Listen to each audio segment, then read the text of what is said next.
presenting the LK CHEN Longquan Jian.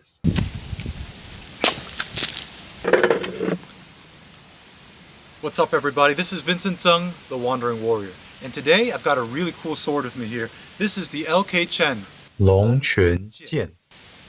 Let's take a closer look. So what is Longquan? Long means dragon, and Quan is like a spring, right, where water comes from. So I guess you could say this is the dragon spring sword, double-edged sword. Now, what is dragon spring? Actually, it's not a what, it's a where. Longquan is a city, and it's in today's Zhejiang province. For those who don't know, Zhejiang is by the mouth of the Yangtze River, or the Changjiang, and it is north of Hokkien, or Fujian province. And in the old days, Longquan was a famous sword-making center. So just like there was Toledo for Spain, there was Longquan for dynastic China. One of the things I love about the way LK Chen has recaptured these Qing Dynasty era swords, whether it's the Duanjian, the short sword, coming in at a blade length of 23.6 inches or 60 centimeters, or the Changjian, the long sword, coming in at 31.5 inches of blade length or 80 centimeters. Both of them capture the long and standard length Jian aesthetic of the era with that black and gold look and the specific type of guard that seemed to have been favored during that time. These guards depict the head of a Tao Tia, a mythical and ravenous, gluttonous beast. And these are typically paired with these chunky brass fittings, as you see on this sword and on many antiques like it. I do want to point out that the lanyard that comes with this particular sword doesn't do it justice. While the sword itself is quite nice and the fittings are robust, the lanyard looks, feels, and probably is very cheap. It's nothing to write home about. And also, as you can see, the stitching on the scabbard here, the leather of the scabbard, is not particularly well done, and I'm not sure how long it's going to hold up. It could be more durable than it looks, but time will tell. In the Qing Dynasty, people with some means, or even bandits and brigands, would use jian as their primary sidearm. Yes, many people were also using dao, but the jian has always held a particular place of reverence within Chinese culture, especially after it ceased to be the main battlefield weapon of the Han Chinese people. The one I have here is the longer version of the LK Chen Longquan Jian, and so it comes in at about 30 inches of blade length with a balance of about 7 inches from the guard, and so it feels amazing when cutting with it.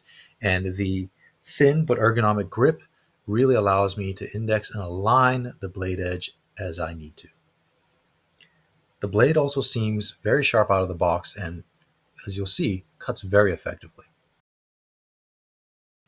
Although this style is known as the Longquan Jian style, because of how famous they were for their quality, other areas of China were copying them as well. And I believe in Guangzhou, the Cantonese region, they were making swords in this style as well. If I'm not mistaken, most of this craft was actually eradicated in the tumultuous era of the 1900s, the Cultural Revolution, and so on and so forth.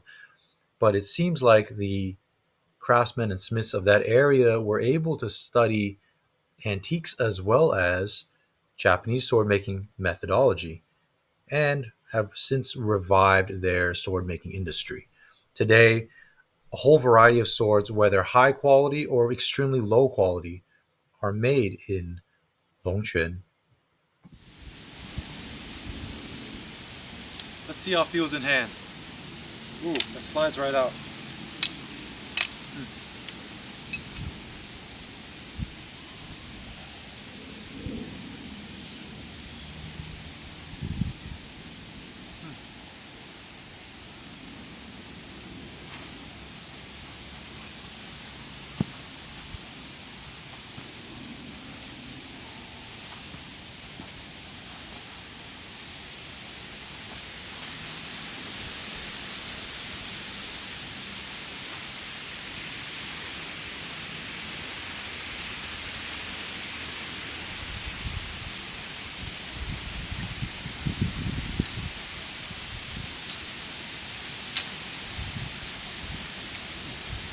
Nice. Let's do some cutting. Ready? Yes.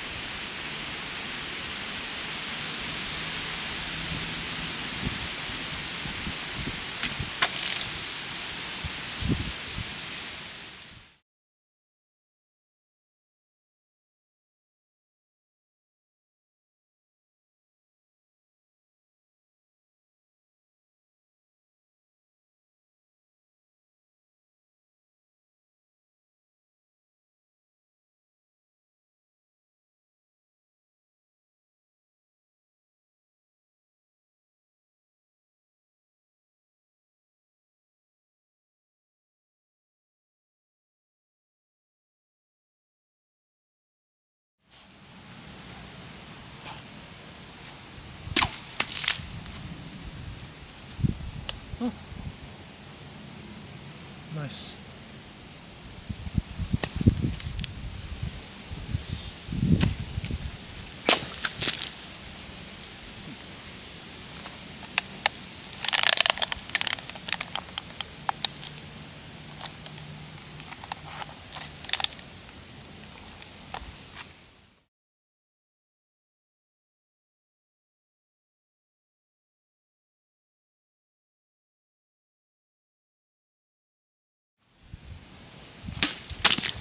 Clean.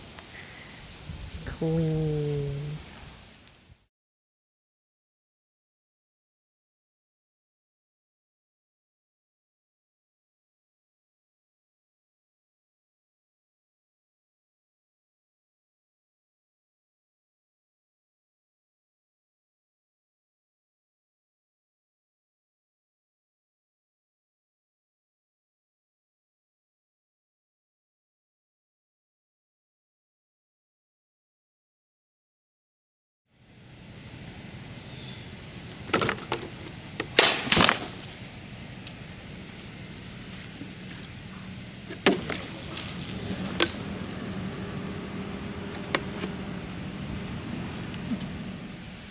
So long ago I learned the Jian.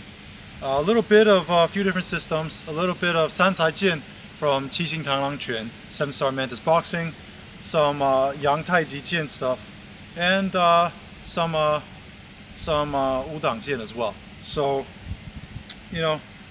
cross-trained quite a bit, like the weapon, and I'm glad I finally have a sharp that I can practice cutting with. As you may have noticed, this sword cuts really well out of the box. Cuts better than I do, right? My precision isn't that amazing, but this thing does its job. Now, as I said before, there's a few things I like and dislike about the fit and finish, but you get what you pay for as far as the price, right? And all in all, it's a really great lively piece, a really good cut and thrust sword, right? And really like this thing. Look forward to doing a lot more with in the future. In any case, stay tuned for more. Like, share, and subscribe if you haven't already. And as always, thank you for joining me on my journey. I salute yours. Peace.